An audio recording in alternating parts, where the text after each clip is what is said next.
Last weekend, Luftgekuhlt, sorry my German friends, I'm probably mispronouncing that. I'm just going to call it Luft from now on.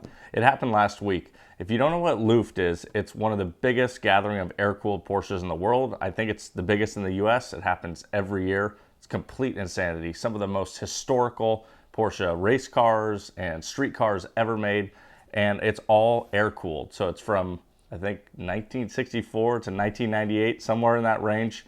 It's all cars in that era. And it is just the most incredible show, incredible locations. And for the 10th anniversary this year, they did it at my personal favorite location, the Universal Studios backlot, where some of your favorite movies and TV shows are produced. The cars set in the movie sets, in the scenes, some of the historic ones, like even in front of where I think the Back to the Future school was. Just insane. I mean, the absolute best setting for a car show that I've ever been to. Normally, I'm not going to photograph at a car show. Usually they're in parking lots, uninteresting settings, a lot of times there's bad light, and of course there's a ton of people. Now, Luft is my one exception every year. I absolutely love shooting this show, and working around some of the difficulties can become a fun challenge. If you guys want to photograph something like this, you want to get there early, buy the early bird tickets. They were expensive, but totally worth it. And you really want to go in there with an intention and with a goal in mind. And this year, I really took some time to think about what could I do with this special setting to kind of set myself apart, do something different from other people. And I recommend taking a camera and lens kit, something simple that you really understand, you really can get into the flow with and become secondary, like an extension to you. Because in a situation like this, you want to be dialed in with your equipment. You don't want to be fiddling around, wondering what lens, changing bodies, trying all this different stuff. The best thing to do in this is have a goal, have a plan, something set up that you're thinking of, a vision, and use a camera system and lens that you're very familiar with. So what were my goals going into this?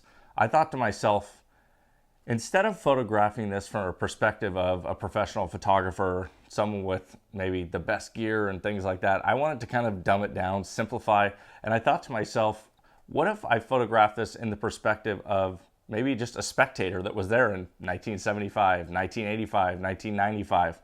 Let me use film, let me photograph on 35mm, not something super high resolution. I'm okay with a little bit of grain, with some character, with some flaring, use some vintage lenses, because I just want it to feel timeless, like you could be there in any of those time periods when the cars were created. So that was really my goal going into this weekend. All right, let's talk about the cameras and lenses that I decided to use for this weekend. Now, I got them both right here. I have my M3 with a 50mm, of course. The viewfinder of the M3, nothing beats it for 50mm. And then I have my black paint M7 here with the 35 Summicron. And the reason I did this, initially, you can see I have a 35mm viewfinder on the M3. I was thinking, you know what, I'll change lenses back and forth. Let me just bring two. But honestly, when I got into it, I realized, man, it's gonna get crowded quickly. I need to just photograph, not worry about switching things. So what I ended up doing, I just kept the 35 on the M7 and the 50 on the M3, and that's what I rolled with. Now, I threw color film into this, into the M7 with the 35, and as you can see, I have an ND filter on the front. Now, the reason for that, I wanted to shoot wide open. I wanted to be at f2 the whole time, and to keep the shutter speed under control, an ND filter is a must, even with shooting lower speed films. Anytime in the daylight, you're gonna need some type of filter.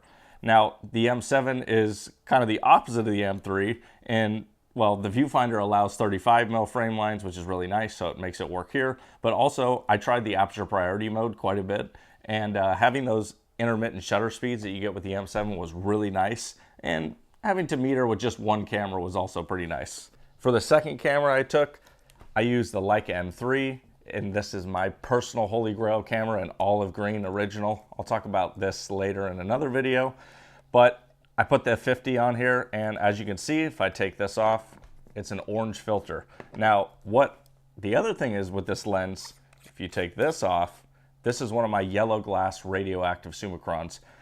This lens, in my opinion, is one of the greatest lenses for black and white film ever made, and I wanted some extra contrast, so therefore I threw on this orange filter. Now, the lens itself kind of works like a yellow filter, increases some contrast, then you put the orange on there, and they're gonna be very contrasty images. So maybe not for everybody, but I really wanted to catch those shadow cuts and kind of the harsh lines in the cars. And yeah, this lens setup with some T-Max 100. I also shot some CineStill XX, I think it's called. And man, I was really pleased with the results. So 35 with color on the M7, 50 Summicron on the M3. And yeah, again, just wanted to keep it vintage with the lenses and the cars and the films that I was shooting. And I was super happy with the results. So when I got home, I was completely exhausted, but the next day I went ahead and got started right away on developing. Did the color, mixed up some C41, the chemicals from CineStill, which I really like, and I got to developing the black and white. I actually used the CineStill mono bath, which is a one-step process, kind of cool. And yeah, got to developing, dried the negatives, got to scan them. For scanning, I used the Fuji Frontier SP3000 for color because I think it gives the best color rendition and a lot of flexibility. For black and white, I actually like using camera scanning. So I use my SL2S with the Sigma macro lens. It's a 70mm. But I did a little montage here. And actually, except for these clips, the talking head, the video clips at Luft and the video clips here of me developing the film are all shot on my Noc Deluxe. I've been experimenting with some different lenses for recording video. Like this one right here is the Blazar anamorphic I'm shooting the talking head on. So I hope you guys enjoy this. Just a little montage, and then we'll get into some of the images.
So as I'm looking through these images, did I achieve the goal?